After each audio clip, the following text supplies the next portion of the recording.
यहाँ एक सदस्य ने तो कह दिया, एक सदस्य ने कह दिया माइनॉरिटी इस कानून को स्वीकार नहीं करेगी।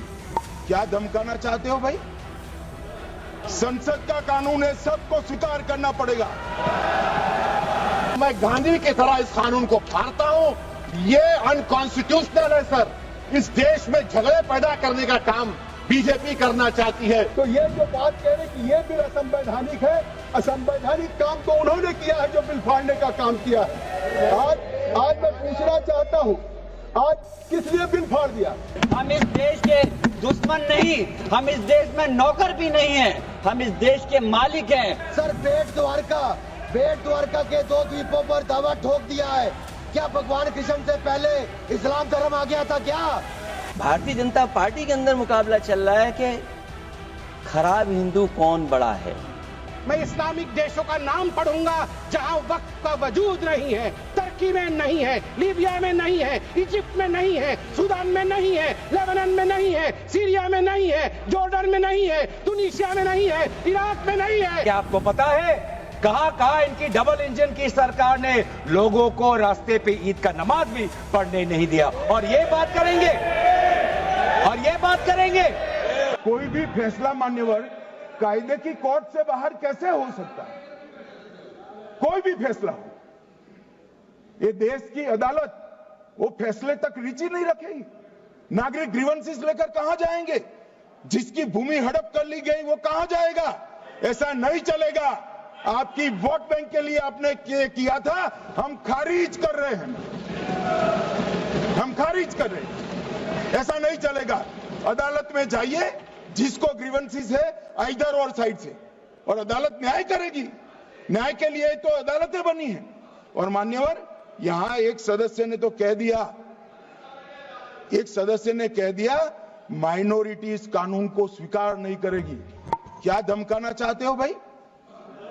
संसद का कानून है, सबको स्वीकार करना पड़ेगा। स्वीकार नहीं करेंगे मतलब क्या है? कैसे बोल सकते हैं कोई? हम कानून को स्वीकार नहीं करेंगे। एक कानून भारत सरकार का है, हर एक पर बंधन करता होगा और इसको स्वीकार करना पड़ेगा। मैं आपको बताना चाह रहा हूं स्पीकर साहब, ये बिल का मकसद सिर्फ मुसलमानों को जलील और रुस्वा करना है, मुसलमानों को दूसरे दर्जे का शहरी बनाने का इनका मकसद है। सर, अगर आप हिस्ट्री को पढ़ेंगे तो महात्मा गांधी उस वक्त के व्हाइट अफ्रीका में सफेद फार्म अफ्रीका के कानून को महात्मा गांधी ने कहा था कि ये मेरा कॉन्शियंस उसको मानता नहीं है, मैं इस कानून को कबूल नहीं करता हूं। तो महात्मा गांधी ने क्या किया? उन्होंने उस कानून को फाड़ दिया। तो मैं गांधी की तरह इस कानून को फाड़ता हूं। ये अनकॉन्स्टिट्यूशनल है सर। इस देश में झगड़े पैदा करने का काम बीजेपी करना चाहती है मस्जिद और मंदिर के नाम पर, इसीलिए मैं इसका कंडेम करता हूं। अभी भी आपने देखा ओवैसी साहब को कि अभी उन्होंने इस बिल को फाड़ने का काम किया है। तो ये जो बात कह रहे कि ये बिल असंवैधानिक है, असंवैधानिक काम तो उन्होंने किया है जो बिल फाड़ने का काम किया है। आज मैं पूछना चाहता हूं, आज किस लिए बिल फाड़ दिया? उन्होंने कहा, चले गए, मैं पूछना चाहता हूं, उन्होंने कहा कि हमारी 123 प्रॉपर्टी है और साहब हमारे पास डीड नहीं है, उस डीड को हम कैसे देंगे? हमारी प्रॉपर्टी तो मिलेगी नहीं। मैं कहना चाहता हूं 123 प्रॉपर्टी है, बिल्कुल है। ये 123 प्रॉपर्टी किसकी है? ये हमारे जमाने की नहीं है। जब ब्रिटिशर्स ने, अंग्रेजों ने हिंदुस्तान की राजधानी को कोलकाता से दिल्ली बनाने का फैसला किया और 1911 में जब उन्होंने यहाँ के लुटियन जोन्स की लैंड को एक्वायर किया, लैंड एक्वायर करने के बाद ड्यूली कंपनसेशन दिया और अधिग्रहण कर लिया। और 1911 जो अधिग्रहण ब्रिटिश सरकार ने किया, अखिलेश जी आप भी मुख्यमंत्री रहे, अगर कोई सरकार किसी जमीन का अधिग्रहण कर ले तो फिर उस जमीन को डीनोटिफाई करके किसी को दे नहीं सकती है। यह पहली बार कांग्रेस सरकार ने डीनोटिफाई करके देने का काम किया। मैं पूछना चाहता हूं, अगर आपके पास डॉक्यूमेंट नहीं है, मैं पूछना चाहता हूं कि अगर डॉक्यूमेंट नहीं है, हमारे जेपीसी के मेंबर लोग बैठे हुए, मैं पूछना चाहता हूं ये तुष्टीकरण नहीं तो और क्या था? 1911 की जो ब्रिटिशर्स ने जमीन लिया बैठ जाइए लाल जी, सुन लीजिए, पूरी बात आपको स्पष्ट हो जाएगी। 1911 में जो जमीन अंग्रेजों ने, ब्रिटिशर्स ने एक्वायर किया राजधानी के लिए, 1911 के बाद 1970 में दिल्ली के वक्फ बोर्ड ने कहा, जो 1911 की ब्रिटिशर्स की जमीन एक्वायर थी, कि ये वक्फ बोर्ड की है। 1970 में तो वो जो सेक्शन 40 की बात हो रही है, ये शायद देश में नहीं दुनिया में किसी को अधिकार नहीं होगा कि जो ब्रिटिश एक्वायर करके कंपनसेशन दे गए हो, उसको 57 सालों के बाद वक्फ बोर्ड कह दे ये वक्फ की जमीन है, और उसके बाद ये कह रहे हैं हमें मिल नहीं रहे वैसी साहब। माननीय अल्पसंख्यक मंत्री जी कह रहे थे कि विपक्ष गुमराह कर रहा है, बल्कि हकीकत यह है विपक्ष गुमराह नहीं कर रहा इस बिल के ऊपर, बल्कि आप लोग गुमराह कर रहे हैं। आप लोग गुमराह कर रहे हैं इस सदन को, आप लोग गुमराह कर रहे हैं इस समाज को, इस देश को। आपकी सरकार का नारा था का सबका साथ सबका विकास। मैं पूछना चाहता हूं, ये आपका नारा खोखला है। मुस्लिम समाज को टारगेट करके नुकसान पहुंचाने की आपकी मंशा साफ हो गई है। माननीय गृह मंत्री जी श्री अमित शाह साहब भी यहाँ बैठे हुए हैं।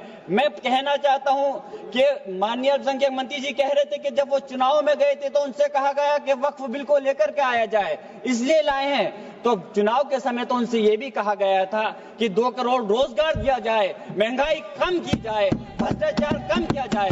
हमारे लोगों को उस चीज की जरूरत है, वो क्यों नहीं देते? मैं कहना चाहता हूं कि इस देश का मुसलमान दुश्मन नहीं है, इस देश का मुसलमान वफादार है, इस देश की तरक्की चाहता है, इस देश का विकास चाहता है। और हमारे बुजुर्गों ने लाखों की तादाद में इस देश को आजाद कराने के समय अपनी जान माल की कुर्बानियां देकर के साबित किया था। देश का जब बंटवारा किया था माननीय अध्यक्ष जी, तो उस वक्त अगर जो मुसलमानों को प्यार था पाकिस्तान से वो चले गए, जिनको इस हिंदुस्तान से प्यार था, वफा थी, वो आज इस हिंदुस्तान के अंदर है।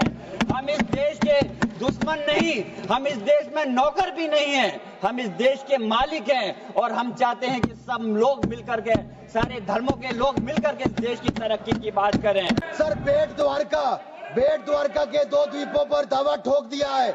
क्या भगवान कृष्ण से पहले इस्लाम धर्म आ गया था? क्या भगवान कृष्ण से पहले इस्लाम धर्म आ गया था?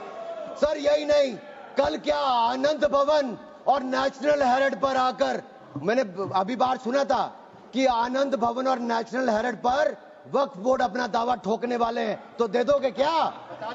और यही नहीं सर, एएसआई संरक्षित स्मारकों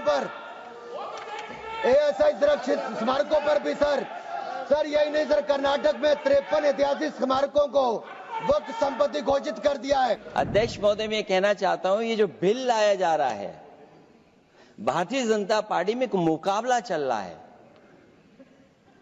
भारतीय जनता पार्टी के अंदर मुकाबला चल रहा है कि खराब हिंदू कौन बड़ा है। और ये बात अध्यक्ष महोदय मैं ऐसे ही नहीं कह रहा हूं। जो पार्टी ये कहती हो कि दुनिया की सबसे बड़ी पार्टी है, अध्यक्ष महोदय वो अपना राष्ट्रीय अध्यक्ष नहीं चुन पाए अभी तक। अध्यक्ष महोदय, भारतीय जनता पार्टी क्या है?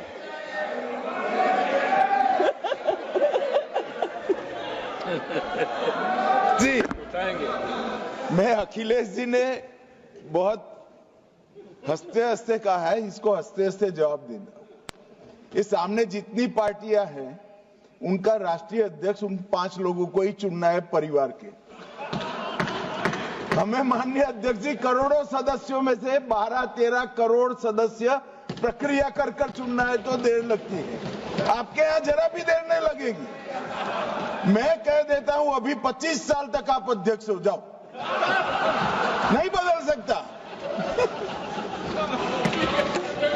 अध्यक्ष महोदय, क्योंकि जो बात निकल के आई है वो मैं फिर आगे बढ़ा दूं। अध्यक्ष महोदय, जो बात सोशल मीडिया या और जगह गुपचुप हो रही है, कहीं ऐसा तो नहीं था कि अभी कुछ दिन पहले यात्रा जो हुई है वो कहीं 75 वर्ष की एक्सटेंशन वाली यात्रा तो नहीं थी? अध्यक्ष महोदय, ये जो इस बार जो वक्फ बिल आया है, नाकामी का पर्दा इस बार है वक्फ बिल। और नाकामी कोई एक आध नहीं है, मैं कई नाकामियां बता सकता हूं। अभी मैं माननीय सदस्यों को सुन रहा था, वो पुराने कई बिल उनके बारे में चर्चा कर रहे थे कि कितने प्रोग्रेसिव बिल लेकर के आए हैं। मुझे याद है मैं उत्तर प्रदेश में उस समय था और मुझे लगा कि शायद इनकी वो बात ठीक होगी। एक ये बहुत तैयारी के साथ फैसला लेकर के आए थे और फैसला ये लिया था आधी रात के आज के बाद नोट नहीं चलेंगे, नोट बंद हो जाएंगे। अध्यक्ष महोदय, उस नोटबंदी नाकामी के बारे में भी तो चर्चा हो जाए कि अभी भी न जाने कितनी जगह पर कितना रुपया निकला जा रहा है, कितना निकल करके आ रहा है। केवल नाकामी नोटबंदी की नहीं, नाकामी बेरोजगारी की भी है, नाकामी महंगाई की भी है, नाकामी किसान की आय दोगुनी नहीं कर पाए वो भी इनकी नाकामी है। मुझे याद है एक माननीय मंत्री जी पूरे देश की नदियों के बारे में बीओडी बता रहे थे, लेकिन माननीय मंत्री जी ये भूल गए कि उनके शहर में, उनके क्षेत्र की जो नदी है उसकी बीओडी क्या है। गंगा क्या साफ हो गई, यमुना क्या साफ हो गई, स्मार्ट सिटी क्या बन गई, क्या गोद लिए हुए गांव इन्होंने गोद से उतार दिए, उनकी क्या दुर्दशा है। क्या वक्फ प्रॉपर्टी इस्लामिक देशों में है? मैं इस्लामिक देशों का नाम पढ़ूंगा जहां वक्फ का वजूद नहीं है। तुर्की में नहीं है, लीबिया में नहीं है, इजिप्ट में नहीं है, सूडान में नहीं है, लेबनान में नहीं है, सीरिया में नहीं है, जॉर्डन में नहीं है, तुनीसिया में नहीं है, इराक में नहीं है। भारतवर्ष में वक्फ बोर्ड है। वक्फ प्रॉपर्टी को कानूनन सुरक्षा, लीगल प्रोटेक्शन दिया गया है। उसके बाद भी हंगामा क्यों है बरपा? उसके बाद भी हंगामा क्यों है बरपा? मैं पूछना चाहता हूं, क्या गुनाह है मोदी जी का? क्या गुनाह है हमारा? हमारा गुनाह सिर्फ इतना है कि हम सबका साथ चाहते हैं, हम आगा खानियों का साथ चाहते हैं, हाँ हम बोहरा समाज का साथ चाहते हैं, हम पसमानदा समाज का जो पिछड़ा वर्ग है मुसलमान समाज में उसका साथ चाहते हैं, हाँ हम चाहते हैं महिलाओं का रिप्रेजेंटेशन और प्रतिनिधित्व हो। क्या ये गलती है? क्या मोदी जी गलती कर रहे हैं? आप बताइए। हम सबका विकास चाहते हैं, हम चाहते हैं वक्फ औलाद के अंतर्गत जब आपकी फैमिली लाइन समाप्त होती हो उस समय अगर एक बेवा हो, उस समय यदि तलाकशुदा महिला हो, उसको नजरअंदाज करते हुए किसी भी कीमत पर प्रॉपर्टी जो है वो वक्फ पे पास नहीं जानी चाहिए। ये इस सरकार का इस बिल के द्वारा 4 इनके मूल उद्देश्य। पहला मूल उद्देश्य है कि संविधान को कमजोर करना, टू डाइल्यूट द कॉन्स्टिट्यूशन। इनका दूसरा उद्देश्य है भ्रम फैलाना, to defame the minority communities of India. इनका तीसरा उद्देश्य है to divide the Indian society. हमेशा एक हमारे बीच में एक लिटिगेशन चलता रहे, मसला और बढ़ता जाए, ये उनका उद्देश्य है। और चौथा इनका उद्देश्य डाइल्यूट, डिफेम, डिवाइड, और चौथा इनका उद्देश्य है to disenfranchise the minority communities. आज माइनॉरिटी कम्युनिटीज के प्रति अपनी संवेदना जता रहे हैं। सर, कुछ हफ्ते पहले देश में विभिन्न जगहों में लोगों ने ईद की शुभकामनाएं एक दूसरे को दी, और क्या आपको पता है कहां इनकी डबल इंजन की सरकार ने लोगों को रास्ते पे ईद का नमाज भी पढ़ने नहीं दिया। और ये बात करेंगे आप अल्पसंख्यकों के प्रति अपनी संवेदना जताते हैं। मैं पूछना चाहता हूं कि आपके लोकसभा में कितने एमपीज अल्पसंख्यक हैं? पहले उसका विवरण दीजिए और फिर हमें बताइए कि आपके दिल में कितना संवेदना है। सर, मेरा तो मैंने जिस दिन भी ये बिल इंट्रोड्यूस हुआ उस दिन भी आदरणीय मंत्री को मैंने सुना और आज भी मैंने उनको सुना। जिस दिन उन्होंने इंट्रोड्यूस किया उस दिन भी अगर आप उनका स्टेटमेंट पढ़े तो उन्होंने कहा कि इसको बिल लाने से पहले बहुत विस्तार रूप से इस बिल की लाने के लिए चर्चा हुई थी। सर, पूरा का पूरा मिसलीडिंग। 2023 में सर सरकार 24 में आई, ये खुद 24 के बीच में इन्होंने अपना बिल लाया। 23 सन के वर्ष में 4 बार माइनॉरिटी अफेयर्स कमेटी की बैठक हुई। मुंबई में हुई 13 जुलाई, दिल्ली में हुई 21 जुलाई को, लखनऊ में हुआ 24 जुलाई को, दिल्ली में 2 बार हुआ 20 सितंबर और 7 नवंबर को। मैं आदरणीय सरकार से दरखास्त करूंगा कि इन 5 सरकारी जो मीटिंग हुई मिनिस्ट्री ऑफ माइनॉरिटी अफेयर्स का, उनका मिनट्स टेबल पे रखे। एक भी मीटिंग में नया वक्फ अमेंडमेंट बिल चाहिए उसका जिक्र भी नहीं हुआ था।